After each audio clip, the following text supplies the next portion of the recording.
Viva o melhor da medicina. Fala, meu povo, sejam bem-vindos para mais um episódio do CageCast, diretamente de Salvador, Bahia. Hoje não é ao vivo, mas tá valendo muito a pena você ficar aqui, porque a minha convidada é estourada demais, essa mulher.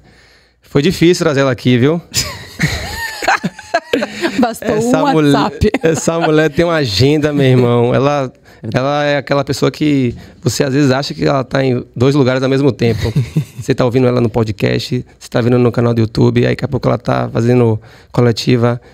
Coletiva não, como é que você chama de ser autógrafo? Sessão de autógrafo. Sessão de autógrafo. Aí ela tá surfando. Que inclusive eu fui lá ontem, então fala aqui rapidinho. A gente vai falar sobre o livro dela. É uma mulher que eu acho foda, que eu admiro muito. Já conheci ela há um tempo, conheci o trabalho dela mais a fundo quando eu tive uma dívida absurda, tô brincando.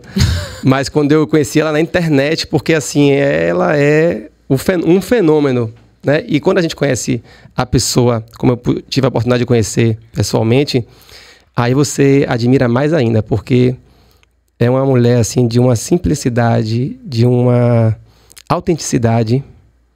Você é autêntica demais, viu? Eu vou lhe falar. E uma pessoa muito generosa, né? E são pessoas assim que eu valorizo, que eu gosto de trazer aqui pro podcast, pro CageCast. É uma mulher que ajuda todo mundo e que tem um trabalho muito lindo, cheio de propósito, que eu acho assim bem admirável. Então assim, só por esse iniciozinho, eu acho que se você por acaso não conhecer ela ainda, eu acho que você devia procurar se informar aí. Independente da parte financeira, né? Eu até joguei aqui no chat GPT, eu estou apresentando aqui quem é Natália para mim, Natália Arcuri. Mas ela tem... A gente tem que falar também dos números, né? Do tamanho dela, assim, do alcance do trabalho dela, dessa dedicação dela, né? Em ajudar as pessoas e o que ela já fez. Deu aqui, Nath, que você é conhecida por ser a fundadora do canal Me Poupe, que foi quando eu te conheci, no YouTube. O maior canal de finanças, de educação financeira do mundo. Não sei nem quantos milhões de seguidores tem. São quase 8 milhões. É uma referência no Brasil quando se trata de finanças pessoais e investimento. Mas eu ainda diria mais, ChatGPT, ela é uma referência não só tecnicamente, mas na forma de se comunicar. Não sei se você sabe, mas você é uma referência para mim também de como se comunicar, né? Como comunicadora. E além de escritora também, já está no 10º livro. Tô brincando, tá no 3º livro dela aqui, ó, que eu tive ontem o privilégio de ir lá na Noite de Autógrafos aqui no Shopping Salvador. Muito legal. Chefe de mim, já vamos falar sobre ele. Ela é defensora do empoderamento financeiro, sobretudo feminino, que eu acho mais foda ao quadrado, né? Porque a gente sabe, a gente vai falar sobre isso, as mulheres, elas têm, vamos dizer assim, menos privilégios ou menos vantagens, ou, né, culturalmente falando. Ela oferece dicas práticas, descontraídas, para organizar suas finanças, sair das dívidas. Então você que está com dívida, né? Quem não pegou Tá tudo bem? Tá. Falou de dívida, ela já se mexeu ali na cadeira. Ela levantou o braço e falei, será que deu algum problema? Ela lembrou de um boleto. Então assim, todos nós temos boletos para pagar e ela faz isso com uma maestria muito bacana. E ajuda a investir, a alcançar a independência financeira, que está totalmente ligada à minha área, né? A gente vai fazer esse cross aí. E também lançou o livro, sendo um dos mais populares, o Me Poupe. Eu acho que foi o mais popular, né? De todos, 10 passos para nunca mais faltar dinheiro no seu bolso. Esse livro vendeu mais de 600 mil cópias. Então, aí eu lhe pergunto, o que você gostaria de abordar na entrevista? Eu falei, Zorra. Eu assisti algumas entrevistas suas e vi assim, que todo mundo lhe pergunta meio que o óbvio e tal, isso aqui. Eu acho que tem muito disso, a gente vai falar um pouco sobre isso também. Aqui acaba também sendo uma consulta, né? Eu tenho 3 filhos e eu já quero falar um pouco sobre essa parte dos filhos e, né, como educar, adquirir essa saúde financeira, assim como eu valorizo a saúde dos meus filhos, né? Desde o nascimento, aquela coisa toda do que comer e tal, de como se movimentar. Vamos falar sobre isso, mas eu quero que a gente entre hoje para falar um pouco mais da Natália e nesse seu momento, né? Porque, assim, para mim, por eu lhe conhecer um pouco mais, assim, além do YouTube, dos canais, eu vejo, assim, a impressão que eu tenho de que você já conquistou tudo que tinha a conquistar. Então, a gente vai falar, ela vai falar sobre um pouco, sobre qual o propósito dela, o que é que preenche ela. Vamos tentar fazer um bem bolado disso. Nath, obrigado por você ter aceitado o convite. Eu que agradeço, estou muito feliz de estar aqui. Que bom que deu certo, né? Demorou, mas aconteceu. Você gosta de Salvador, né? Você falou que eu já amo. esteve aqui algumas vezes. Passei carnaval aqui, passei meu Réveillon na Bahia, em Boipeba. Fui pra Chapada Diamantina, depois passei 2 de fevereiro já tá bom, aqui já falou também. todos os picos. Não, são os lugares que eu mais amo na minha vida, estão aqui. Amo, amo, amo, de paixão. Legal, antes da gente começar aqui com as perguntas, eu queria agradecer aos patrocinadores, óbvio, né? Que é quem ajuda, já que a gente está falando de dinheiro? Sustentação financeira, todos nós precisamos de, né? Com certeza, alguém tem que pagar essa conta, gente. Ainda que 90% das empresas que são patrocinadoras são são junto comigo, né? Eu sou sócio, né? Mas tem apoiadores e patrocinadores chegando também, vocês são todos bem-vindos, obviamente, caso tenham esse alinhamento aí de propósito, né? Que é uma coisa que eu prezo muito. Então, eu queria agradecer a Muri, que é a marca de roupas que planta árvores. Para cada peça de roupa vendida, uma árvore é plantada. Venha plantar com a gente, acesse nosso site. Tem cupom de desconto que eu vou colocar na tela aí. Aí sim, a gente gosta de desconto. Vini, turma da edição, joga o cupom na tela, tá? Já dei aqui de presente pra Nath uma camisa. Ela vai depois vou desfilar por aí, desfilar por Salvador. pela Amazônia, que eu sei que ela anda lá pela Amazônia também. Ou por Itacimirim. Queria agradecer a Vero Brodo, os caldos 100% naturais, que vai revolucionar a sua saúde e a sua organização, seu planejamento de vida. Porque o caldo Vero Brodo, ele é praticidade, é saúde, né? O valor nutricional é absurdo, alta concentração de colágeno, de proteínas, minerais. E é também muito saboroso. Você vai levar para sua casa, viu, Nath? O caldo de vegetais, porque você... Eu sou, na verdade, piscitariana. Eu como só peixe. Não como nada da terra. Então, no próximo a gente vai marcar uma pescaria na Baía dos Santos, porque eu sou pescador. Bora. Então vamos lá. É isso. Eu tenho um vídeo no canal... Eu sabia, já que você estava contando muita história, Daniel. Você só pode ser pescador. Eu tenho um vídeo no canal no YouTube que é... Eu pesco o peixe, eu e meu vizinho lá, da comunidade do Sal do Inhão, Danilo, um abraço pra Danilão. A gente pesca o peixe, mergulha e faz o peixe... Ele tem um restaurante de delícia. ceviche, de comida japonesa. Maravilhoso. A gente faz na... É mesmo? Tá, na próxima eu vou. Eu nunca consegui pescar um peixe. Tentei umas 3 vezes na vida. Eu alimento os peixes e eles vão embora e enfim, aí eu fico feliz até porque eles conseguiram ir embora e não foram pescados. Legal. E então, Vero Brodo, já foi. Muri, queria agradecer também a Fruct. A Fruct, uma empresa baiana de alimentos funcionais e liofilizados. Também tá rolando uma bananinha que eu vou lhe dar, tá? Uma bananinha de liofilizada que eu desenvolvi pensando nas minhas filhas. Já passa essa bananinha aí. Tem com canela. A convidada tá com fome. Tem com canela e tem essa aqui que é da prata, a banana da prata, outra banana da terra. Você conhece a banana da terra? Conheço. Você tem lá? Pô, purê de em São banana Paulo? da terra é maravilhoso. Sim, tem muito. Pronto. Essa aí é o... Rasga pra baixo assim. Pronto. Aí. Ah, ela é bem sequinha mesmo, né? Nossa. Não tem óleo, não. E pode ao croque. Né? Acredite, isso aí é só a banana, não tem mais nada. Eu não iria fazer uma coisa dissolve na boca. Não tô brincando não, gente. É maravilhoso. A gente vai lançar agora com abacaxi, com morango, com várias outras frutas. Continua falando isso. Então, assim, eu queria agradecer também ao Aroma de Gaia. A Aroma de Gaia, eu já despejei aqui um frasco de lavanda para acalmar essa garota aqui, viu? Então, obrigado aí pelos óleos essenciais para deixar a gente aqui bem no anais. Gente. Queria agradecer também ao Grupo Afia, nosso novo parceiro. E chega de conversa fiada e vamos falar sobre saúde financeira. Bora. Esse tema é bem interessante, a forma como você aborda, Nath, porque eu acho que as pessoas não fazem esse link, né?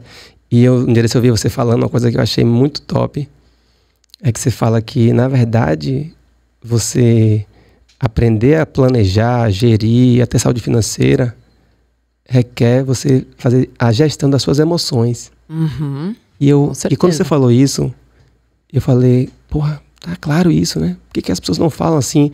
Eu lembrei logo de um tio meu, que era um cara extremamente bem-sucedido em alguns momentos. Aquele cara de altos e baixos. Uma hora ele tava rico com uns carrão, outra hora ele tava quebrado, cheio de dívida. E a vida dele era uma montanha-russa. E ele era um cara muito impulsivo. E aí depois ele foi descobrir, ele tinha aquele transtorno bipolar, então provavelmente, né, essa coisa de euforia. Com certeza tinha uma relação. Sim. E aí quando você falou isso, eu falei, é isso. Quantas vezes eu já me empolguei, né? Tipo, fiz uma compra ou gastei uma grana que não era para ter gasto, sabe? Queria que você falasse como foi chegar a essa conclusão. Foi uma coisa, uma experiência sua? Foi uma coisa que você, assim, foi estudada ali? Legal. Bom, assim, Dani, eu comecei a poupar dinheiro, eu era muito, muito jovem. Eu comecei a juntar dinheiro, eu tinha 7 anos de idade. Porque eu queria comprar meu carro com 18. Então, eu nunca fui aquela melhor aluna da classe, minha família nunca teve muito dinheiro, a gente é classe média. Nunca sobrou, mas também nunca faltou, né? Meu pai é engenheiro, somos em 3 meninas em casa. Minha mãe... 3 mulheres? 3 mulheres. Coitado do seu pai. Ainda bem que você saiu assim, porque mulher gasta mesmo. Eu tenho 3 irmãs. Não. Meu pai fala, meu filho, o que eu gasto... Isso aí é coisa da sua cabeça. Mulher não gasta nada. Não gasta o quê? Homem, mulher, todo mundo gasta igual. Mas cada um gasta diferente. Tem a ver com gestão de emoções também. Eu confio porque você trabalha com isso. A impulsividade feminina e masculina, elas são engatilhadas por elementos diferentes. A gente pode falar sobre isso também. Vamos. Quem é que não bebe mais depois que o seu time ganha? Quem é que não gasta mais dinheiro quando o seu time perde? Quando a gente fala sobre público masculino. Quando a gente olha, inclusive, para apostas, que está virando uma epidemia no Brasil, o público masculino joga muito mais, justamente. Não é só as emoções, mas eu também fui estudar os nossos hormônios. Como os hormônios afetam a nossa tomada de decisão em relação aos recursos escassos, que é tempo e dinheiro. Mas aí, voltando para as emoções. Então, eu juntei dinheiro dos meus 7 até os meus 18, sem nenhum tipo de problema. Então, eu sempre fui o cofrinho de casa, sempre tive dinheiro. Comecei a fazer renda extra, sei lá, com 10 anos de idade. Eu já vendia pulseirinha na escola, já dava os meus corres. Implorei para os meus pais para ir fazer comercial de TV. Eu tinha uns 12, 13, porque eu descobri que fazendo comercial de TV eu ia ganhar cachê. Então, eu queria ganhar 50, 100 reais por dia. Imagina, uma menina de 12, 13 anos. Você tinha mesada? Não tinha. Como é que era na sua casa? Na minha casa não tinha mesada, era, tipo, ganhou nota alta, não fez mais que obrigação, arrumou a cama, não fez mais que obrigação, tipo, todo mundo ajuda em casa, e presente de Natal, aniversário, acabou. Era assim. Às vezes a gente ganhava dinheiro pro lanche, né? Tipo, uma vez por semana. E você não comia? Eu não comia. Você tem cara que não comia? E eu embolsava aquela grana. Mas sabe por quê, Dani? Depois eu fui estudar isso também. O meu carro, que era o que eu queria comprar quando eu tivesse 18 anos, para mim aquilo representava a minha liberdade. Eu queria. E é o que a gente vê nas propagandas, muito, né? E não era só isso. Uma amiga da escola, quando eu tinha esses 7 anos, ela virou e falou assim: meu pai fez uma poupança pra gente comprar um carro aos 18. Eu falei, gente, será que eu tenho uma poupança para comprar um carro aos 18? E fui perguntar para os meus pais, né? Imagina, trazendo um pouco de contexto histórico aqui, isso devia ser ali perto de 92. Que foi nada mais, nada menos que o auge da inflação no Brasil. Sim. Você pegou essa época junto comigo, a gente tem a mesma idade, a gente tem pouca memória, mas os meus pais estavam sabendo o que estava rolando ali, né? Mas se hoje a inflação está em 4,5%, naquele ano a inflação passou de 2.000% em um ano. Então você comprava uma coisa hoje, porque amanhã ela ia dobrar de preço. Amanhã. Não daqui a 20 anos como é hoje, né? Que algo dobra de preço. Dentro do mercado o cara tava mudando o preço, Tava mudando o preço naquela hora e tal. Então, aquilo acho que me marcou de uma maneira. Falei, meu Deus. E aí eu fui perguntar para os meus pais e meu pai falou assim, cresça e apareça, não tem dinheiro nem pra gente. Que dirá para fazer uma poupança. E naquela época não fazia menor sentido você ter uma poupança, até porque no dia seguinte não ia valer nada aquele dinheiro. E, inclusive, o Collor tinha confiscado as poupanças pouco tempo atrás. Então, a última coisa que você ia fazer era pensar em juntar dinheiro. E na minha cabeça, eu não sabia de nada disso, né? Eu só falei, então eu vou juntar meu dinheiro para comprar meu carro, porque se é cresça e apareça, e quando você tivesse seu dinheiro, você faz o que você quiser. E pra mim, o carro, eu me imaginava, meu sonho de consumo, inclusive, Dani, era aquele Cadete conversível. Sabe? O Cadete ou aquele Escort conversível. Sabe? Um lógico. XR3, acho que era esse. Era um carraço. Era um carraço. E eu ficava olhando para aqueles Escorts, assim, era Escort Cadete, assim. Falei, nossa, eu vou ter esse carro um dia. Então eu comecei a juntar esse dinheiro para comprar esse Escort conversível. E depois é que eu fui entender que eu fui tão disciplinada porque aquilo era maior do que só o carro. Era a liberdade. Porque na minha cabeça, se eu tivesse o carro, eu podia ir embora de casa. Eu queria muito ter a minha liberdade. Você acha que a sua educação foi muito controladora nesse sentido? Foi bastante controladora. Não pode isso, não pode aquilo, não pode... Não podia muita coisa na minha casa, assim. Não podia muita coisa. E tinha essa questão também da performance, dos reforços positivos. Eu sempre fui a mais organizada, a mais estudiosa. Sabe? A mais... Tipo, tudo. Metódica. Muito top você falar isso. Porque o que acontece? A gente vê isso... e a gente espera que isso aconteça nessa idade e com crianças e, né, criança não se governa, aquele papo, mas a gente vê isso muito também em vários relacionamentos, né? Total. De pessoas, mais mulheres, né? Porque ainda é quem no nosso país, pelo menos, ainda quem tem a concentração de grana são os homens, então assim, muitas mulheres passam perrengue. E eu também tinha um exemplo dentro de casa, né? Minha mãe deixou... Uma submissão, né? Minha mãe deixou de trabalhar para cuidar da gente. E eu não queria aquilo para mim. Eu queria trabalhar, eu queria realizar meus sonhos, enfim. Então, eu queria que a minha vida fosse diferente. Eu queria ter a minha liberdade. Eu entendi muito, muito cedo que a minha liberdade passava por eu ter o controle do meu dinheiro e ser a dona do meu dinheiro que eu mesma fazia sem depender de ninguém. Então, foi assim que eu fiz. Então, quando eu tinha 18 anos, eu tinha o tal do dinheiro para comprar, não o Escort. Mas eu lembro que, final de semana, eu passava assim, olhando os carros que cabiam no meu orçamento e fazia já projeções. Olha, então, se eu conseguir R$100 todos os meses, até os meus 18, então, nas minhas contas, ia dar mais ou menos uns R$4.000. Então, eu olhava ali no jornal, nos anunciados, e sempre tinha um Jeep Willys, sei lá, de 80 e pouco, e um Bug, que era ali, tipo, R$3.000. E pra mim, pouco importava se era bug, o que era. Se tivesse roda, motor, eu tava feliz, porque o que eu queria era a minha liberdade. Então, quando eu fiz 18 anos, eu tinha R$6.800 aproximadamente.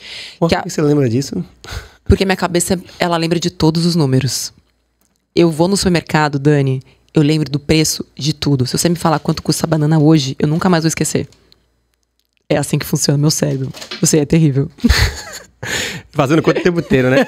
Agora, você falou uma coisa que eu fico pensando muito, assim. A minha mãe, ela é essa mulher moderna que foi em busca dessa independência, que cresceu ouvindo da minha avó: não dependa de homem nenhum, trabalhe. E, poxa, não que meu avô tenha sido um cara escroto, mas o meu avô, minha avó não tinha muitas escolhas, né? Autonomia. Tipo, vai morar em Sergipe, não quero morar em Sergipe, mas meu trabalho lá vai ser assim.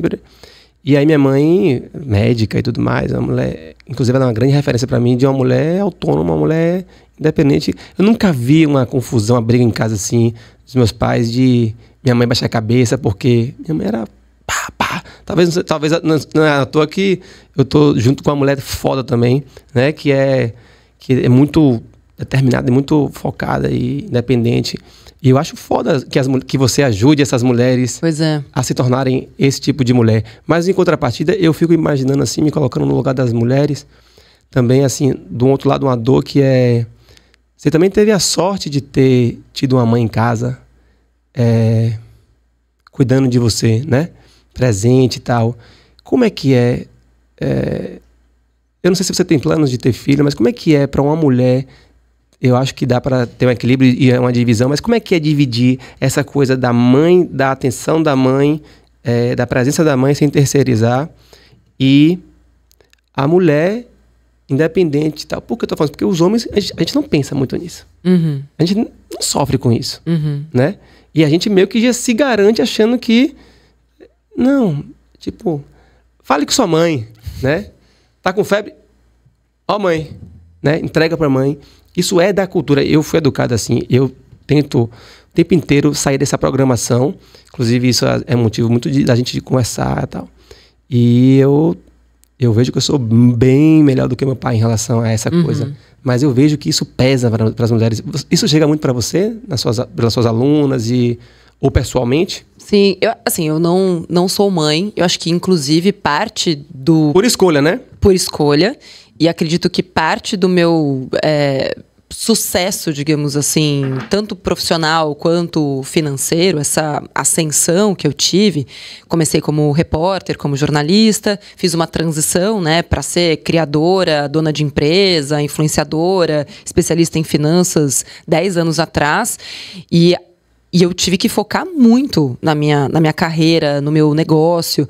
E eu acredito que se eu tivesse filhos, muito provavelmente eu não teria conseguido fazer tudo o que eu fiz. Eu teria feito... Ou pelo menos na velocidade que você fez. Eu teria feito? Teria, mas não na velocidade que eu fiz, exatamente. Acontece que no mundo que a gente vive, a velocidade também importa. A gente estava conversando sobre isso agora há pouco, né? O timing. Às vezes, se você perde o timing de um negócio, não dá para você fazer daqui a 3 anos. Não dá para você fazer num tempo mais lento. Se você for mais lenta do que o mercado, no mundo que a gente vive hoje capitalista, você perdeu aquele tempo e aí você vai levar muito mais tempo para chegar naquele mesmo lugar e talvez você nem chegue com aquela mesma estratégia. Entende o que eu tô dizendo, né? Meu avô me dizia assim, meu filho, quando o cavalo passar selado do seu lado, pule em monte. Você pula em monte. A maioria das mulheres não tem essa opção. Então, eu sei que eu sou uma mulher privilegiada, primeiro por ser uma mulher branca, privilegiada por ter uma família estruturada, privilegiada por ter tido um estudo, acesso a estudo, e acredito que tive uma série, né, de privilégios. Obviamente, isso não tira o meu esforço, porque, olha, deu um trabalho do caramba, para não falar um palavrão aqui. Deu bastante trabalho. Agora, acho que a gente, conectando aqui, né, sua primeira pergunta com essa, que é a questão da gestão das emoções e do comportamento. A gente ainda vive numa estrutura, como você falou, patriarcal e essencialmente machista. Lá vem ela querer fazer, panfletagem, etc. Não é, gente. É melhor a gente aceitar que é assim do que lutar contra isso. Imagina, a gente teve séculos de dominância do homem e a minha geração é a primeira que a gente consegue dizer que a mulher, de fato, tem seu próprio dinheiro. E olha, também em lugares de privilégio. Porque quando a gente vai para as camadas mais baixas, né, da população, isso também não é uma verdade. Então, a gente sempre tem que fazer um recorte aqui para saber de que tipo de mulher a gente está falando. Perfeito. Né? E de como a gente usa esse privilégio. Então, para mim, que não tinha filhos, tinha estrutura, não preciso sustentar a minha família, apesar de eu ter colocado na minha cabeça que eu ia sustentar a minha família, que esse era um objetivo meu também, para que meus pais pudessem parar de trabalhar. Coloquei isso na minha cabeça. Imagina, eles vão ficar idosos, meu pai não tem um plano de emergência, meu pai nunca teve reserva, era o arrimo da família, minha mãe não tinha dinheiro, e eu olhava para aquela situação e falava... E agora? Meu pai perdeu o emprego amanhã, não tem mais dinheiro para ninguém. Aquilo me aterrorizava, assim. Falava, se eu não fizer alguma coisa, esta família inteira vai sucumbir. Pô, é legal você falar isso, eu não tinha essa noção. Inclusive, eu bebo em várias fontes, né? E ninguém me pediu, tá, Dani? São coisas que vieram comigo. Sim, assim. É isso. Você aí, vamos dizer assim... Não sei se você já ouviu falar em... constelação familiar. Sim. Né? Eu sou muito curioso, então tudo que aparece eu leio. Tá? Eu estava lendo sobre a biografia do Bert Hellinger e tal, e aí fala sobre a constelação e ele fala em algum momento, que é uma coisa que faz muito sentido, que quando inverte o papel, né, do filho querer ser o pai ou ser a mãe, do filho querer... Isso desestrutura todo o sistema, né? E muitas vezes adoece quem faz isso, né? Existem várias explicações psicológicas para você... às vezes eu quero ser aceito... E para ser aceito, eu vou fazer isso e tal. Tem vários desdobramentos que, né, não cabe a gente entrar aqui. Mas você tinha essa consciência, ou hoje você tem essa consciência, assim, de onde, como você fez, ou o quanto que isso lhe ajudou? Porque tem um lado bom também, sim, né? Sim, acho que tudo tem um lado bom, né? Eu acho que essa disciplina que sempre me acompanhou... Hoje, eu usufruo da disciplina que eu tive ao longo de toda a minha vida. Então, assim, eu agradeço muito a Natália do passado por ter me deixado tantos presentes para o futuro. Mas hoje, né, chegando já nos meus 40, quando eu olho para trás, eu falo, poxa, eu poderia ter pegado um pouquinho pouquinho mais leve, assim, sabe? Podia ter, sabe, aproveitado um pouquinho mais. Não me arrependo de absolutamente nada. Então, o que eu faço hoje é aproveitar muito mais. Mas quando a gente fala, né, sobre essa questão das emoções, né, voltando para isso, como é que eu entendi, então, que a raiz, a causa raiz da gestão financeira está na gestão das emoções? Ninguém me ensinou a cuidar do meu dinheiro, era uma necessidade que eu tinha, um sonho que eu tinha, né? Eu sempre fui muito motivada pelos meus sonhos, pelos meus objetivos, e eu nunca fiz uma planilha na minha vida. E chegou um momento em que eu poupava e investia 70% de tudo que eu ganhava. Porque para atingir os meus objetivos, eu também fui aprender a negociar meus salários, fui aprender a gerar mais valor. Eu entendi quem eram as pessoas da minha profissão que mais ganhavam dinheiro e fui fazer o que hoje chamam de benchmark. Naquela época não existia benchmark. Então, eu era jornalista. O que disseram para mim você vai passar fome, porque jornalista ganha muito mal. Eu também ouvi isso. Nutricionista, você vai ser cozinheiro. Você vai ser cozinheiro. E aí eu pensava, mas gente... Porque eu sempre tive clareza de que em qualquer profissão que você esteja, são os seus comportamentos e a maneira como você age que vai definir o quanto de dinheiro você vai ganhar. Porque se tem alguém naquela profissão que ganha muito dinheiro, você também pode ganhar. Você tá quebrado? Tipo, mas é privilégio e tal. Sim, algumas pessoas vão E o melhor de tudo, de forma honesta, né? De forma honesta. Algumas pessoas vão ter muito mais trabalho. O fato de eu ser uma mulher hoje, num ambiente majoritariamente masculino, certamente me exigiu muito mais do que exigiria de um homem na mesma situação. Concordo. Né? E eu cheguei num lugar de não só ser uma voz importante, como ser a voz mais importante deste mercado. E deu bastante trabalho. E se você não tem essa gestão das emoções... E outra coisa, Natália, sem informação, né? Você não estudou economia. Não estudei. Né? Ou seja, não estudei. Pra essa turma da velha guarda, vamos dizer assim, ou de outra mais Sim. tradicional, tipo, é como, por exemplo, uma pessoa falar sobre nutrição e medicina e não ser formado nem em medicina nem em nutrição. E eu conheço, não estou falando da legalidade disso, mas eu conheço pessoas que não são médicos e não são nutricionistas, mas que têm um conhecimento encarnado e que dão um show. E que dão mais resultado. Inclusive me inspiram. Exato. E, então, assim... Mas tem uma questão importante aqui de finanças pessoais, porque quando aconteceu um fato relevante, assim, né? Então eu sempre poupei dinheiro, aquela coisa, investi. Na minha família eu era a única que tinha, né, dinheiro para emprestar, para dar e etc. No meu trabalho, eu era a única que tinha dinheiro investido e que se preocupava com isso. Os outros jornalistas, ninguém negociava. As minhas colegas, né, de trabalho, outras repórteres, nunca tinham negociado um salário. Eu, quando troquei, né, de uma emissora pela outra, eu tripliquei meu salário em 40 minutos. Então vamos lá. Dicas de como negociar. Você falou uma coisa foda. Isso aí, inclusive, até eu tenho interesse. Porque, assim, embora eu só tive só um patrão, né? Foi na época que eu trabalhei no shopping, em loja, mas eu negocio com os meus funcionários. Sim. Então, é importante a gente ter o lado de baixo para cima e de cima para baixo. Total, né? Como é que você hoje também é patroa? Vamos dizer assim. Não, e as pessoas quando chegam, eu fico desapontada quando elas não pedem, tipo, um salário diferente, assim. Eu falo, nossa, mas não vai nem negociar? Eu já falo, será que eu deveria ter contratado essa pessoa que não está negociando o salário? Assim, eu acho que a primeira coisa para você poder negociar salário é saber quanto aquele mesmo profissional ganha naquela mesma função. Talvez em outra empresa, em outro lugar. Então, assim, você tirar um número da sua cabeça ou achar que seu trabalho vale menos não faz sentido.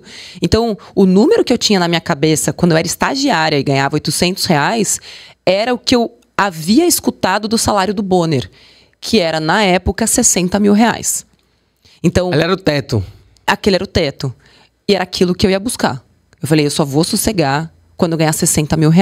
Porque se o Bonner ganha, eu posso ganhar 70. Esse era o meu pensamento. Se ele ganha, qual é o meu problema? Eu vou ganhar também, ué.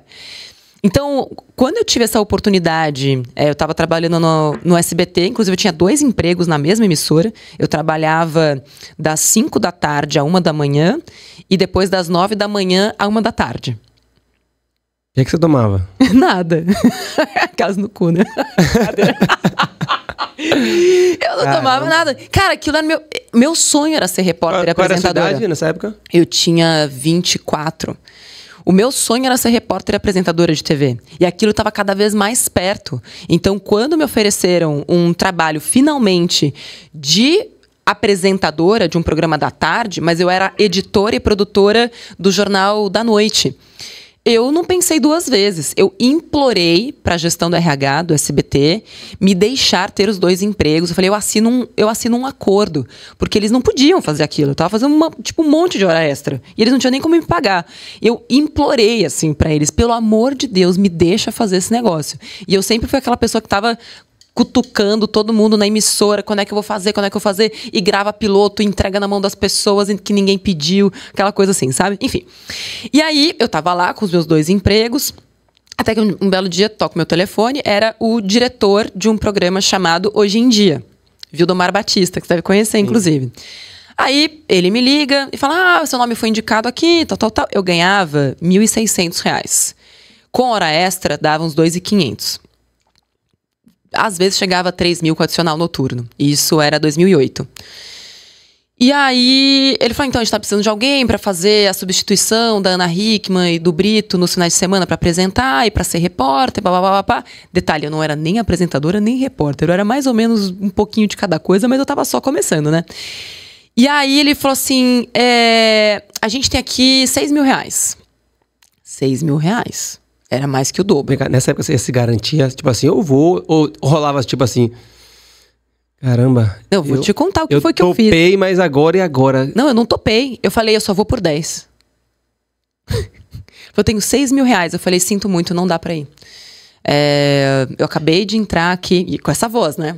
Porque você consegue demonstrar segurança, sim, lógico. Você passa segurança na voz. Fala. O corpo fala, a voz fala, era o telefone, fala, infelizmente não tem como aceitar essa proposta. Tô muito bem aqui no SBT. Essa sobrancelha sua, acabei de entrar nesse programa novo, tem possibilidades de merchandising, então não tem como ir, né? Por R$6.000, eu só vou por 10. Ele falou, então me dá 30 minutos. Aí ele volta. Eu consegui R$9.000. Tudo bem? Eu falei, tá, tudo bem, vou te dar uma chance. Ah, tá. Achei que você ia tesar de novo. Falei, mas olha, eu tenho um trabalho que eu fazia, que era minha renda extra, na TV Jockey, que eu tirava da TV Jockey, tipo, uns R$1.600 por mês. Somou? Aí eu falei, eu não posso tirar esse trabalho, porque não compensa pra mim, se seus R$9.000, se eu tirar esses 1.000 e poucos que eu ganho lá. Ele, não, tudo bem, você pode continuar lá. Eu falei, então tá bom. E aí, no contrato, quando eu fui fazer, não tinha uma cláusula de revisão anual baseada num índice econômico, né, no IPCA da vida. Eu exigi que eles colocassem um reajuste anual. Já sabia disso nessa época? Porra, eu sou jornalista, tenho 24 anos, todo mundo precisa saber que isso existe. Não é tão óbvio assim, não. Não é óbvio, mas é necessário, certo? Assim, então você que não sabe que o reajuste deve seguir algum tipo de tabela, até porque eu não ia ser CLT, eu ia ser PJ. E eu já sabia, CLTs tem o reajuste anual do dissídio. Se eu for PJ, não vai ter dissídio nenhum, né? Enfim, e eu preferia ser PJ porque eu prefiro fazer a minha previdência privada com múltiplos investimentos do que dar meu dinheiro para o INSS. Então, eu sempre preferi ser PJ do que CLT, porque eu mesma cuido da gestão do meu futuro. Então, assim foi. Então, aí a questão da gestão das emoções. Porque se naquela hora eu não tivesse a frieza de estar diante do maior sonho da minha vida, que era ser apresentadora e repórter de TV. Tipo, ele tá te oferecendo um negócio que já era o dobro do que eu fazia. É isso que eu tô pensando aqui, entendeu? Você precisa ter um sangue frio nesse momento. Que bons negociadores têm. E se ele desse pra trás, você... Se ele desse pra trás... Você tava blefando mesmo ou você ia... Não, se ele desse pra trás, eu ia ganhar 10 mil no SBT, eventualmente. Isso ia acontecer. Isso ia demorar um pouco mais, né? Isso ia demorar um pouco mais ou não, quem sabe. Eu nunca tive dúvida do meu valor e do que eu era capaz de fazer. E eu acho que isso foi algo que sempre me impulsionou. E essa habilidade de persuasão na fala, na linguagem corporal, isso você é nato ou você tinha estudado pra isso? Não, eu acho que isso Porque hoje em cara dia de pau tudo mesmo. é muito estudado, Pessoas né? chamam de Gatilhos persuasão. mentais, não sei o Pessoas quê. chamam de persuasão, eu chamo de cara de pau mesmo e frieza. E não é só isso, é você saber o seu valor. E eu acho que é isso que falta para muitas mulheres. Perfeito. Tem vários estudos que mostram, né, que mulheres precisam de quase 90% de requisitos básicos para se candidatar a uma vaga, né? Elas precisam preencher quase todos os requisitos para se candidatar, enquanto um homem, se tem, sei lá, 60% dos requisitos, vai lá e se candidata. E que mulheres também não têm este hábito de negociar salário. Geralmente acatam Aceita. a primeira proposta. Então não façam isso. Não façam. Pode ter certeza que se tiver uma proposta, muito provavelmente tem no mínimo 20% a mais sobre a mesa para você poder negociar. Tá, concordo. Essa dica aí anotem, viu? Perfeito. Agora, da onde que você acha que vem isso? Porque aí a gente entra num papo de crenças limitantes. Da onde que você acha que vem isso? E, por exemplo, quem foi? Você pulou essa parte aí. Quem foi a mulher ou a figura? Pode ter sido na sua família, pode ter sido fora, que lhe inspirou a ser uma mulher mais guerreira, assim, mais altiva. Teve alguém, alguma figura, assim, alguma coisa? Eu acho que todas as mulheres da minha vida, Porque assim, a gente se inspira, às vezes, sem perceber. me ensinaram alguma coisa, assim, né? Eu acho que teve muita influência da minha mãe, do ponto de vista de, poxa, minha mãe não pôde fazer faculdade de jornalismo. E eu fiz faculdade de jornalismo. E eu nunca notei que era algo relacionado a honrar a minha mãe. Até hoje eu não sei se foi por conta disso, porque eu queria ser médica, né?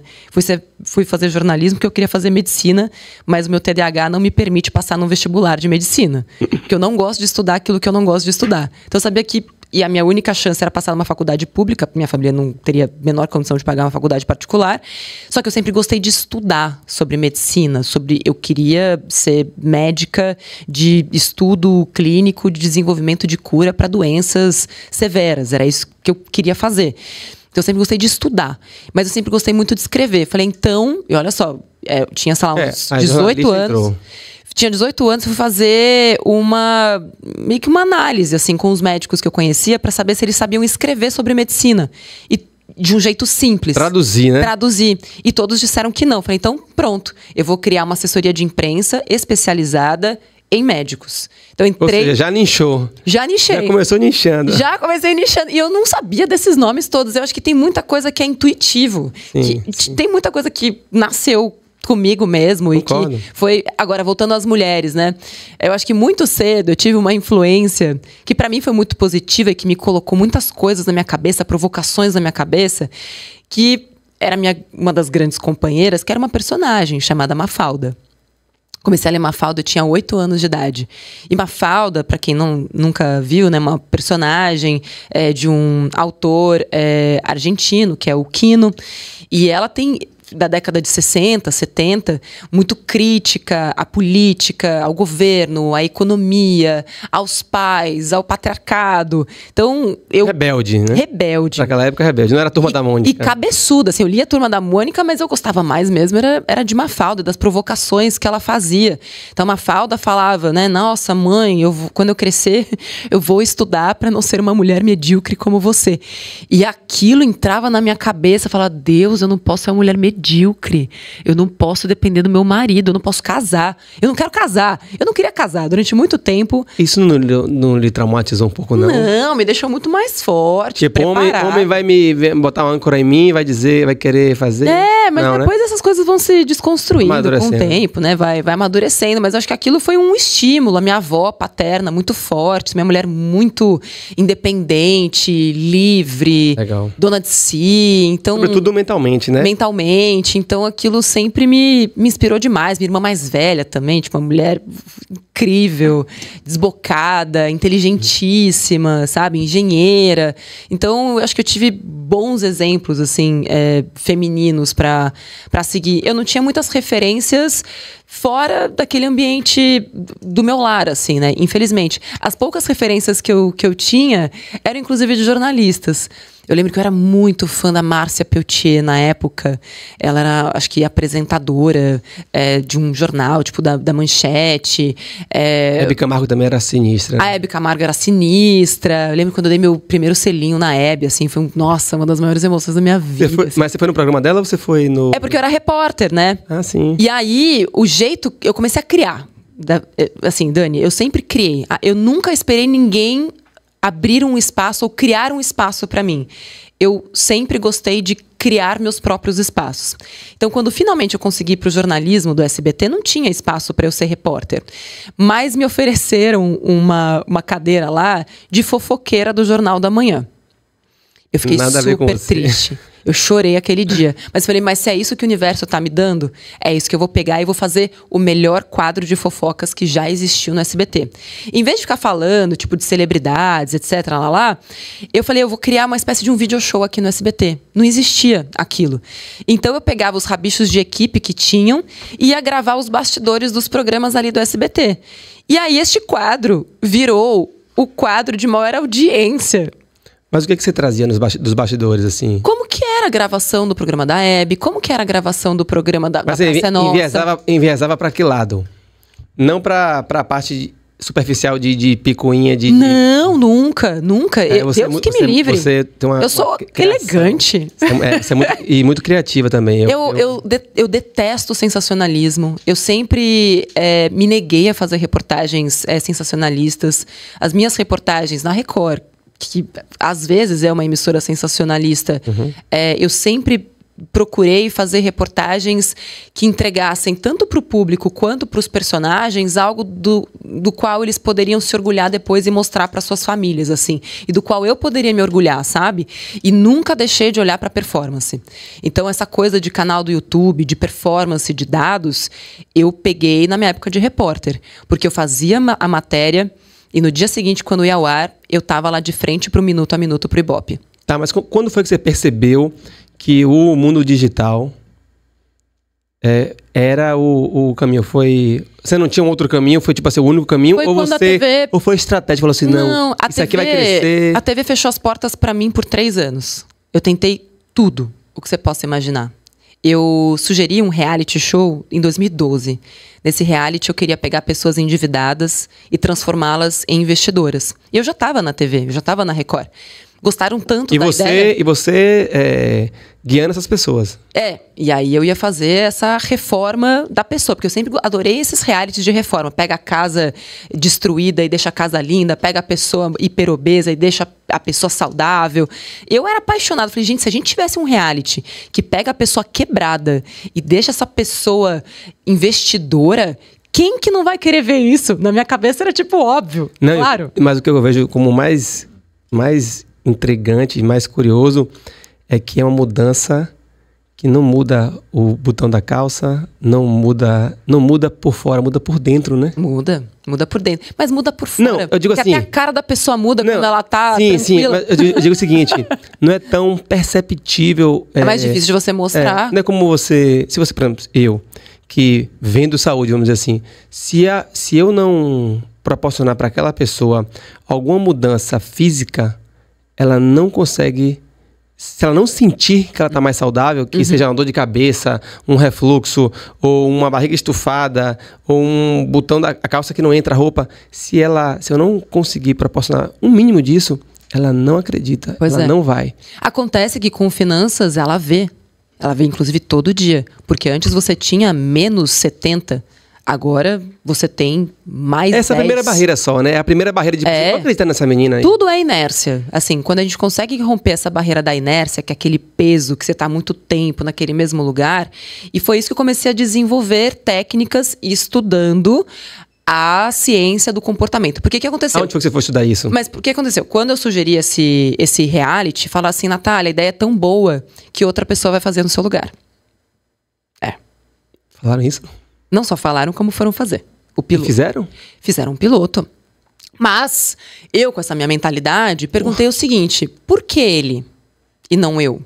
Foi um homem, pior ainda, Foi um né? cara. Caramba. E aí falaram, é porque ele tem uma especialização em economia e você é só jornalista. Falei, legal. Então eu vou ser a maior especialista. Aí cutucaram a onça com a Falei, vara então eu vou ser curta. a maior especialista de finanças do Brasil. Ali eu comecei a estudar Isso lhe feriu, então, né? tudo. Não me feriu. Não, eu digo, tipo, como assim? Aquilo Vamos fazer me- isso? Mas aquilo, na verdade, pra mim foi um incentivo. Eu não entendi aquilo como um balde você de água. ressignificou, né? Na verdade, eu signifiquei. Falei, ai, obrigada. Tem gente que poderia ver isso como uma puxada de tapete. Eu vi E se vitimado, né? E se vitimar. Eu falei, pô, valeu. Então, Tá aí sua diferença. eu preciso Esse mindset aí. me especializar. Eu preciso da teoria, porque eu tenho a prática. Eu tinha muito dinheiro, aprendi sozinha a cuidar do meu próprio dinheiro. Eu já investia dinheiro nessa época, eu já negociava e tal.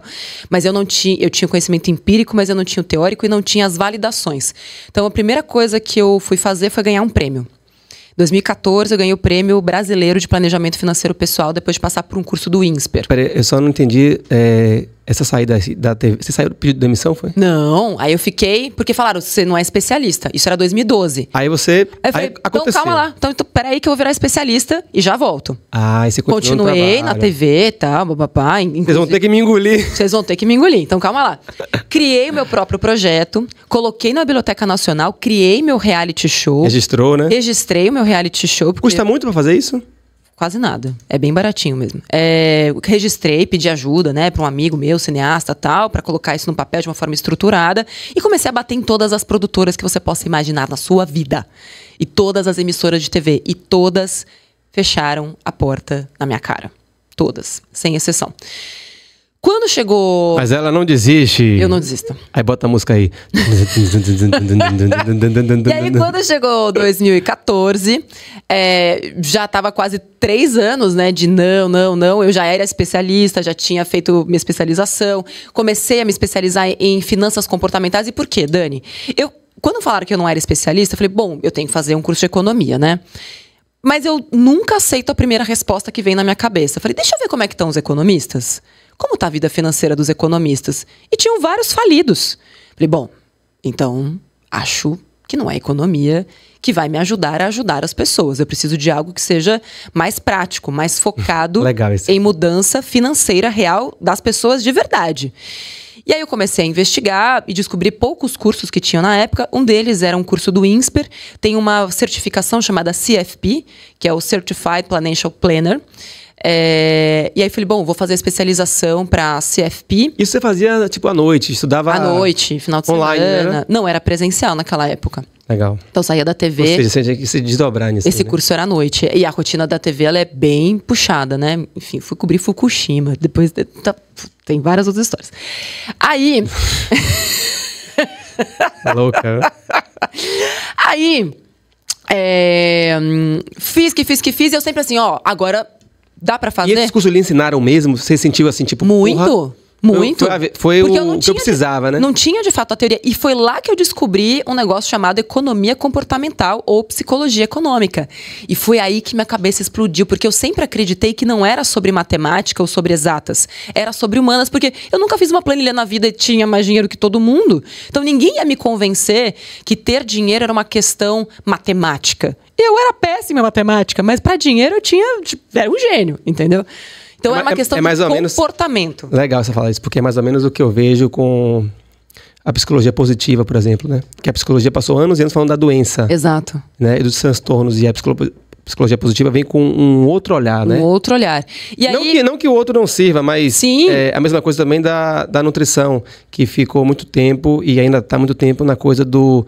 Não, tá faltando um nutriente aqui, é o carboidrato, é um ferro, isso aqui. E quando, na verdade, as pessoas... Tá na cara que as pessoas mastigam os seus problemas. Muitas pessoas são obesas porque não conhecem o seu valor. Né? E a comida acaba sendo, na verdade, um reflexo do que tem dentro. Exatamente. Acaba sendo, tipo... uma dor. Um consolo. Acaba sendo um tipo... Minha vida tá uma merda. Total. Frustração.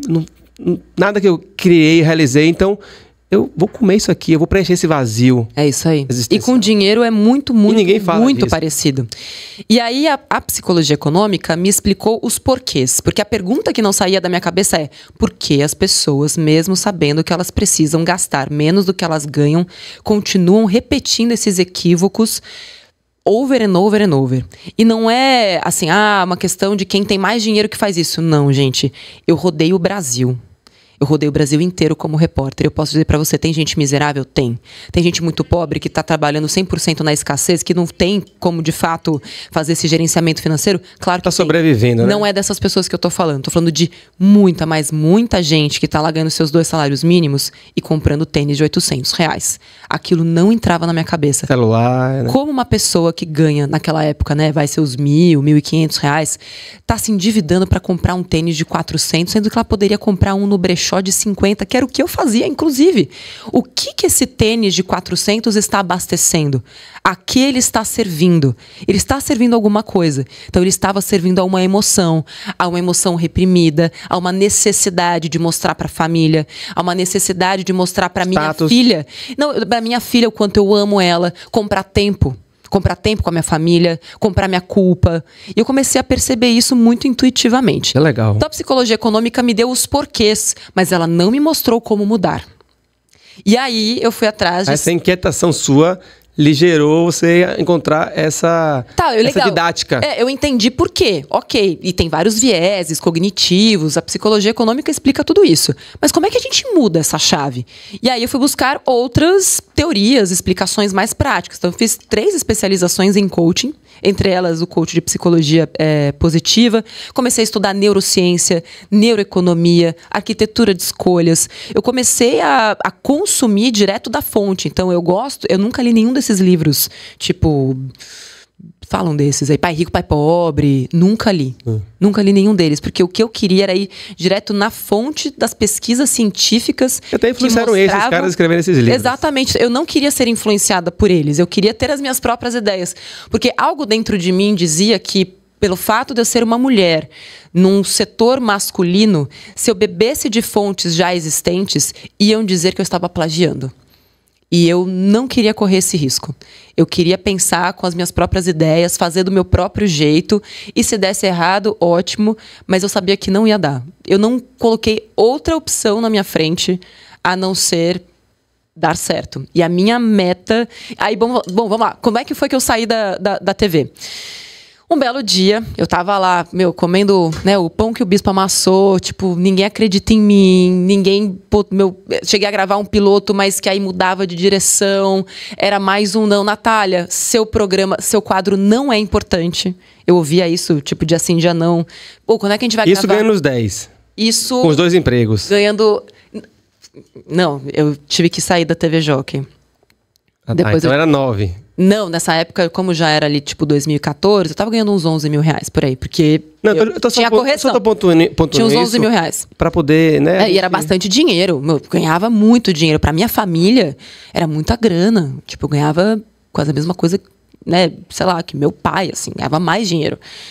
E aquilo eu jamais imaginava. Qual a profissão do seu pai? Meu pai é engenheiro civil. Enfim, e aí... e nunca era importante. Não, agora, tipo, senta lá, Cláudia. Tipo, menos, Natália. Vai lá cobrir o buraco da rua, que é mais importante, seu negócio não é importante. E eu falava, putz, quando é que isso vai funcionar? Até que um belo dia, e eu já tinha uma reserva de 1 ano e meio. Caso eu precise... Não, ainda não. Eu tinha uma reserva, sei lá, de uns 8 meses. Caso eu quisesse pedir demissão, se eu fosse demitida, aquela coisa toda. O que você fala de reserva... Reserva de emergência. É um dinheiro guardado no banco. Um dinheiro guardado no banco. Aplicado em que, geralmente, você faz, nessa época? Nessa época... devia não era na poupança, né? Não, de jeito nenhum. Acho que devia estar num CDB, 100% do CDI, alguma coisa assim. Não, nessa época eu já estava investindo muito bem. Aquele básico que você tira um dia, né? Qualquer hora você tira... Não, mas nessa época eu já estava bem mais avançada em investimentos. Então, imagina, tipo, era governo Dilma, tipo, taxa de juros estava lá na altura. Eu já estava pegando o pré-fixado a 19%, que é dobrar meu dinheiro em 4 anos. Então, meu dinheiro estava super bem aplicado. Enfim. E aí... Aí tem que ser outro podcast para você falar sobre isso. Aí, o que acontece? Era 2014, tinha acabado de me separar do meu primeiro casamento. Eu tinha comprado meu apartamento à vista com ele. Ai, não, você tinha um casamento, né? Porque eu imaginava que você não tinha tempo nem pra namorar, pra fazer nada. Não, tinha Trabalhando bastante, de manhã, tarde e noite. tinha bastante tempo pra fazer isso aí. Isso aí sempre teve tempo. Aí, me separei e a gente tinha comprado apartamento à vista. Que inclusive eu negociei e consegui 15% de desconto no apartamento. Pô, eu vou te ligar quando for comprar alguma coisa no terreno. Quando a gente separou, ele vira assim pra mim e fala: vamos vender o apartamento e cada um fica com a sua parte.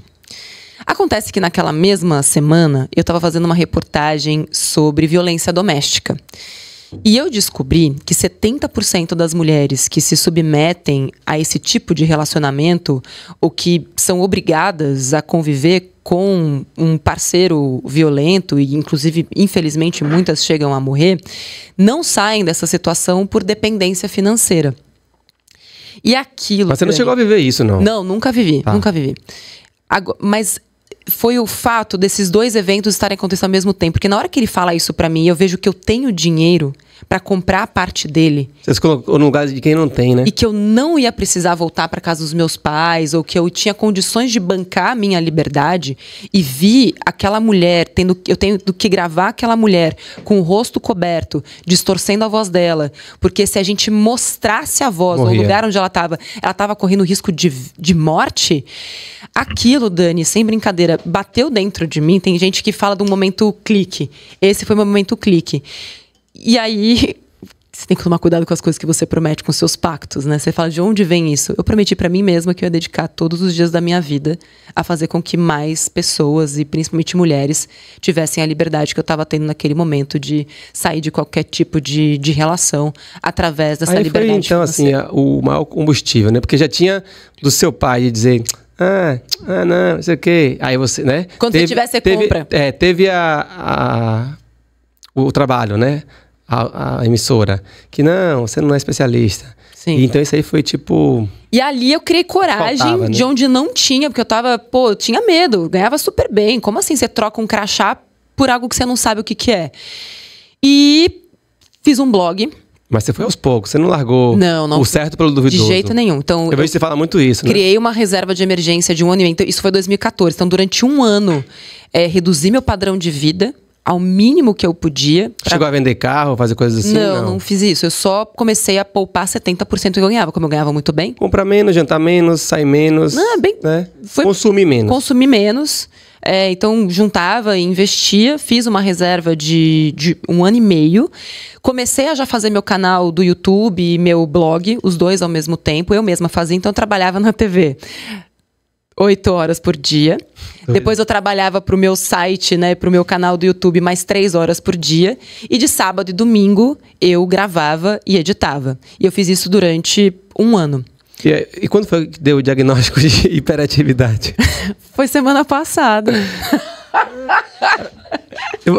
Você conseguiu... Vou precisar ir. Tá. Você... Agora? Que é 11h30 minha reunião. Tá. Tem uns 11h10 agora? Então, mas eu faço ela daqui. Tá. Aí, ó. Não para. Sim, então, já pula pra esse lance do... Que a gente tava falando disso aí. Aí aí foi só sucesso. Né? Sucesso? Não. Aí foi só sucesso. Dani, eu levei... Teve perrengue, né? Olha, foram 2 anos pra ganhar meu primeiro centavo de dólar com o canal do YouTube. Colocando vídeos 2 vezes por semana. E eu conto essa história, né? Eu não tinha ninguém pra me gravar. Então eu comprei uma câmera de segunda mão. Que me gravava, era uma Canon T3i, que eu fiz uma baita pesquisa antes, né? Paguei o que dava pra pagar ali e tal. E eu não tinha ninguém pra me gravar. Então eu corri e eu precisava fazer o foco da câmera, né? E aí eu corri na cozinha, achei uma colher de pau, que eu usava ela como um extensor para fazer o foco na câmera para ela me focar. E dei o nome dessa colher de Margarete. Até hoje as pessoas falam da colher de pau e etc. E tem muita gente que não sabe que, na verdade, ela foi a primeira funcionária do Me Poupe, e que, para mim, esse é a cultura da empresa hoje, que é com pouquíssimos recursos você é capaz de fazer grandes feitos com disciplina, com resiliência, muita resiliência, né? Porque, assim, imagina, foram muitos anos de não, assim, e construindo pequenos pilarzinhos, assim, todo santo dia, assim, tipo, todo dia era um não e todo dia eu ia construindo esse meu caminhozinho para chegar no meu sim. Legal. E aí aí foi um sucesso, né? Já pulou essa parte aí. Depois de tanto trabalho, óbvio, você teve a recompensa, veio, né? Um trabalho sério, uma pessoa muito pé no chão, né? Muito segura. E você poderia falar, assim, de alguns números do que você se tornou em relação à audiência, a faturamento, sei lá, a empreender na internet? Sim. Bom, eu acho que algo que me deixou muito feliz é que eu pedi demissão em 2015, em dezembro de 2015. Em 2018, aquele reality que eu propus em 2012, a gente colocou ele no ar. Só que aí no ar da onde? Da internet? Na Band. Ah, tá. E aí eu era sócia, não era contratada. Legal. E eu fiz em 2019. Primeiro eu fiz em 2018 sozinha no canal do YouTube. Fez tanto sucesso que Endemol, Band e Me Poupe se juntaram para colocar lá. Aí catapultou, né? Aí, e pelo incrível que pareça, a gente levou a audiência pra Band e a Band não trouxe audiência pra gente.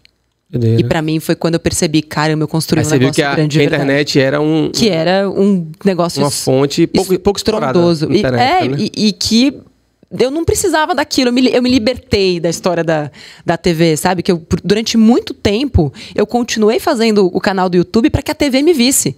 Levou muito tempo para eu entender que eu tinha ficado maior do que a TV. Eu acho que hoje as TVs hoje, já perceberam isso. Já entenderam isso. Bateu uma notícia, bateu um número, não lembro qual foi, que pela primeira vez na história, marcas estão colocando mais dinheiro na internet do que na... Tá, e o Casemiro que não deixa a gente mentir durante, né, as Olimpíadas. Então, assim, a gente hoje fala para 20 milhões de pessoas todos os meses. Somando todas as nossas redes, né? Natália Arcuri, Me Poupe, Instagram, YouTube, TikTok também. Programa de rádio, TikTok. E agora Kawaii? A gente tá... Kawaii? Não, tem Kawaii também. E a gente agora tá expandindo para trazer outras vozes para dentro do nosso guarda-chuva, para trazer mais diversidade. Pra você não enlouquecer, né? Pra não enlouquecer. Acho que já enlouqueci. Foram quantas lives ou quantos vídeos? 1.000? Mais de 1.300 vídeos no YouTube. São mais de 700 mil alunos. 700 mil alunos. De vários tickets diferentes. A gente já fez curso a R$1. Em um dia tinha 400 mil pessoas fazendo nossos cursos. A empresa, acho que somando tudo, a gente deve ter faturado aí, acho que na casa de 150 milhões de reais nesse tempo. Seria bom se você tivesse calculado o quanto que as pessoas que você ensinou faturaram, né? Nossa, já pensou? Isso seria incrível. Toda vez que eu tô perto, assim, né, dessa galera que eles me contam, é muito bacana. E hoje a gente mudou nosso modelo de negócio, é uma plataforma, um streaming de educação, com vários professores lá dentro. O Netflix. Isso mesmo, chama Me Poupe Mais, com vários professores, com a metodologia que eu criei. Então, existe um método esse que funcionou pro reality, porque de tanto, né, estudar eu fui criando um passo a passo. E esse passo a passo está no reality. Quem quiser assistir, tá lá no YouTube do Me Poupe, chama Reality Me Poupe, é divertidíssimo, inclusive. Umas histórias piores do que as outras e todo mundo chega no final. É uma assinatura que você cobra? Como é que é? Não, o YouTube é de graça para todo mundo. O Me Poupe Mais, que é a nossa plataforma de cursos, que são super divertidos e tal, custa R$49 o plano básico, e para quem quer se aperfeiçoar em ações, fundos imobiliários, é R$89 por mês. E você está sempre atualizando esse conteúdo? Sempre atualizando, com professores novos, com cursos novos, tem grupos fechados só para os alunos. E as pessoas querem ouvir dos outros? Porque eu acho que eu tenho tentado fazer isso e eu tenho tido dificuldade, porque as pessoas, não, eu quero ver você, eu quero ouvir da forma que você fala. Sei. Eu quero o seu jeito. Como é que você lidar com isso? Eu criei eu treinei, né? É única, né? Você treinei os professores para que eles tivessem essa mesma abordagem. Claro que cada um é mas eu passo muito tempo trabalhando em método. Você faz a curadoria também, né? Não, tem a curadoria, mas assim, tem um jeito de fazer. Então, quando eu consegui construir o modelo narrativo dos cursos e o treinamento para que os professores se encaixassem dentro desse modelo narrativo, a gente vê as métricas de satisfação dos cursos. E muitos professores têm métricas de satisfação melhores que a minha. Isso me deixa muito, muito, muito feliz. Que top. Tem um aplicativo que a gente desenvolveu também, que já está lançando, a gente vai para a segunda versão agora, que é o App Me Poupe, que tem como objetivo automatizar as suas decisões financeiras. Então a gente já paga suas contas automaticamente. Você só precisa cadastrar suas contas lá, faz um Pix, a gente paga todas as suas contas automaticamente. A gente vai se conectar com o Open Finance em breve. Então eu vou conseguir olhar o que você está fazendo com o seu dinheiro, trocar de uma conta para outra, para onde está rendendo mais. Vou conseguir trocar de uma dívida cara para uma dívida barata. Então usar a inteligência artificial a serviço do ser humano e não contra ele, como infelizmente estão usando tanto hoje em dia. Já chegou algum banco para tentar comprar vocês? Várias vezes. Assim, no comecinho já do Me Poupe, os bancos queriam me patrocinar, né? E eu falo, né? Fácil é você dizer não quando você tem dinheiro. Agora, vai dizer não quando você tem sim. Isso é princípio. Porque como é que eu vou dizer sim para um patrocinador que eu não acredito? Como é que eu vou aceitar milhões de reais de um banco que amanhã eu preciso falar mal dele e não posso? Então, os meus acordos de patrocínio, eu falo isso toda vez que eu faço merchan. E não é invenção da minha cabeça, não é pra te convencer. Normalmente, eu que vou atrás deles, ou quando eles caem, assim, né? Tipo, 90% não, para 10%, para 9% talvez, e 1% sim. E eu falo que o meu critério para aceitar um patrocinador eu falaria de graça? Então, se eu falaria de graça, eu vou cobrar muito dinheiro deles. Pronto, isso me inspira, porque do lado de cá é a mesma coisa. Eu já recebi propostas assim de falar assim, rapaz, que dinheiro é esse? Da onde e bets, que vem perseguindo. Todo dia, gente. Todo dia tem uma bet. Eu também, graças a Deus, eu posso também escolher e eu durmo de boa e falo assim, não, eu vou... Porque eu acho que esse é o grande diferencial o que diferencia a gente de muitos, né? E outra, Dani... De não se vender por... O meu nome, eu sei que você estava me contando, né? Que ele é muito falado no mercado de infoprodutos e tal. Como referência, Como referência. Assim, talvez... Eu sei que eu tenho muitos méritos como estrategista de comunicação e de marketing. Todas as estratégias de lançamentos, quem criou na Me Poupe fui eu. Porque eu tenho essa coisa de fazer do meu jeito. Eu sou teimosa mesmo. E já deu errado várias vezes, mas deu muito mais certo. Uhum. Mas, para mim, parte do sucesso vem da reputação. O quanto as pessoas confiam naquilo que você fala. E se você é coerente com aquilo que você está ensinando... Sua entrega também, né? Com a sua entrega... Mas tem a gente lançando coisa, na segunda turma, já... Como não tem credibilidade... Acabou, se esvazia. Aí faz um outro... Aí vira um outro... Né? Exato. Tenho visto muito isso. E tá tudo bem. Tipo, cada um é cada um. Mas eu comecei o meu negócio porque eu queria mudar a vida das pessoas. E queria que... o assunto finanças pessoais, educação financeira, o entretenimento financeiro, que foi o que eu inventei, tivesse em todos os jornais, tivesse em todas as plataformas.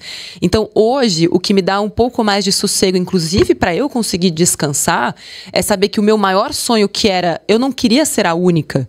Eu queria... ver esse tema sendo abordado em todos os lugares. Então, a gente saiu de uma situação onde eu era praticamente a única, né? Tinham poucos ali em 2014 falando sobre isso, pouquíssimos. Hoje são 500 influenciadores de finanças falando sobre esse assunto. Todos os veículos de comunicação têm suas coberturas específicas sobre finanças pessoais. E eu já posso, inclusive, descansar e pensar na próxima etapa da minha vida. Eu acho que, assim, aquela história,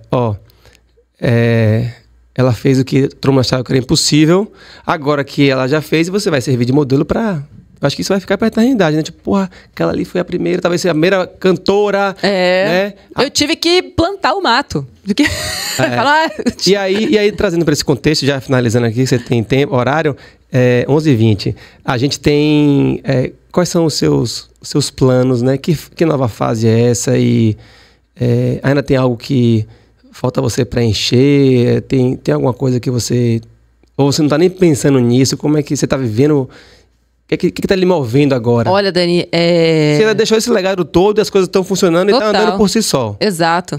Assim, não é uma mudança fácil, né? Eu trabalhei tanto tempo com essa mudança do modelo de pensamento para que as pessoas entendessem a importância de poupar, investir, que isso é divertido e pode ser legal.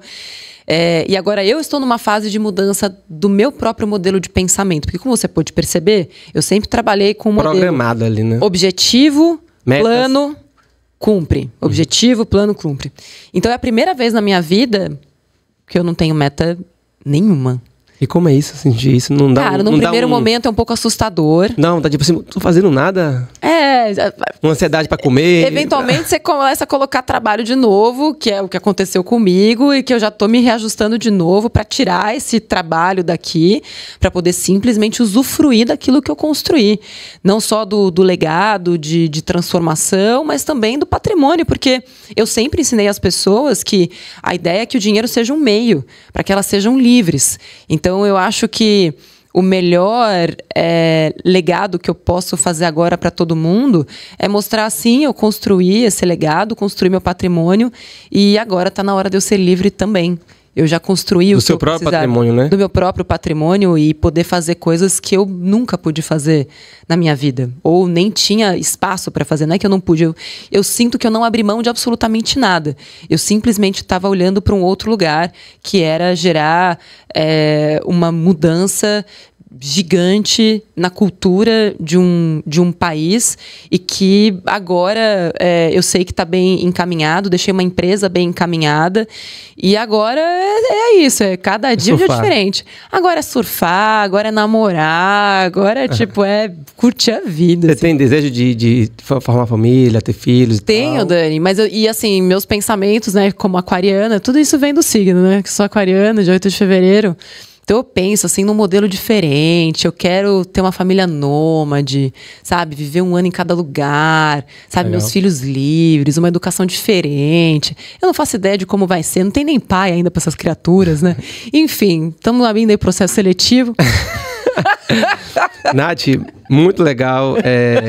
A gente, né, passou assim por várias coisas, mas deu para ter uma noção assim da sua história. Você tem muito conteúdo bacana, né? Eu convido a quem tá conhecendo ela agora, que vá no canal do YouTube. Você vai ter um trabalhinho pra poder selecionar, porque é tanto vídeo. Mas tem playlists, tá lá, tipo, tá perdido, comece por aqui, pra investidores iniciantes, saia das dívidas. Tem o reality, que é muito legal de assistir em família, inclusive. Legal. Então esse livro aqui é meio que assim, um resumo dos outros livros. Não, na verdade, Dani, esse é um livro pra quem é autônomo. Mas pra quem é autônomo. Porque assim, tinha muito conteúdo pra quem tem dinheiro fixo todo mês. Pra quem é CLT ou pra quem é concursado. E pós-pandemia, muita gente perdeu o emprego, teve que fazer renda extra. Largue.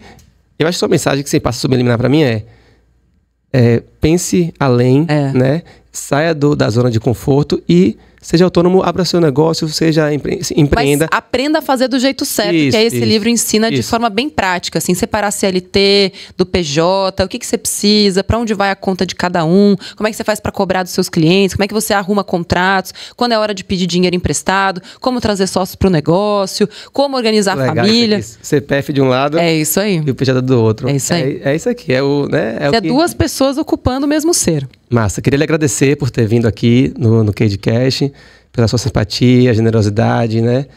De sempre. Sempre que eu precisei, eu mandei mensagem, você respondia. E isso aí é uma coisa muito nobre e que eu vou sempre guardar. Eu lhe desejo mais sucesso. Quer dizer, mais sucesso não. Eu lhe desejo mais autoconhecimento, mais paz, mais sabedoria para que você consiga preencher sua vida, se tornar mãe, enfim. Tem uma montanha-russa de emoções aí pela frente que eu acho que vale a pena ser vivido, entendeu? Então, é isso. Te desejo tudo de melhor e queria lhe agradecer. Dani, prazer estar aqui. Fico muito... Manda um recadinho aí pra turma aí. Muito honrada mesmo de estar aqui. Admiro o teu trabalho, tua força, tua paternidade. Eu admiro muito homens que são capazes de suportar mulheres muito fortes. Eu sei que é difícil porque eu já convivi com isso, fico até emocionada. Não é todo mundo que consegue fazer isso. E eu acho que o mundo precisa de mais homens, assim, sabe? Porque tem muitas mulheres, inclusive, que se diminuem. Porque para se encaixar em relacionamento, sabe? Então, ver uma relação tão bonita e um cara que sabe o que sabe o tamanho que tem e que não precisa diminuir ninguém para ser maior, cara... O que você me pedir, eu vou fazer, porque você precisa ter também seu lugar, assim, sabe, no mundo. Legal. E ser uma referência para outros homens. E eu te peço, inclusive, isso. Conte mais sobre como que é ser marido de um ídolo como Ivete, assim, sabe? Legal. É muito foda, muito foda. E você é grande demais, sabe? Então, assim, acho um baita exemplo, de verdade. Legal. E você é uma menina de ouro, você vai encontrar esse cara, vai aparecer, né? Eu acho que tá tudo, nada é por acaso e tá tudo orquestrado, né? Continue com seu equilíbrio, sua saúde mental, com sua vida organizada, que você merece, né? E vai... É só questão de tempo. Daqui a pouco você vai ver, quando você menos esperar. Calma, gente, não tô desesperada não, tá? Eu tô emocionada de verdade, porque esse tema do feminino, ele mexe comigo de um jeito, vocês puderam perceber, né? Tipo, eu mudei toda a minha vida por causa disso. E é muito triste quando a gente vê mulheres precisando se diminuir pra se encaixar e homens precisando diminuir pra se sentirem melhores, assim, sabe? Eu acho que o mundo pode ser melhor se a gente entender que é possível haver equilíbrio entre essas duas forças, do masculino e do feminino, que ninguém precisa diminuir o outro pra ser grande. A gente é grande do jeito que a gente é. Não existe uma competição. Essa competição não existe.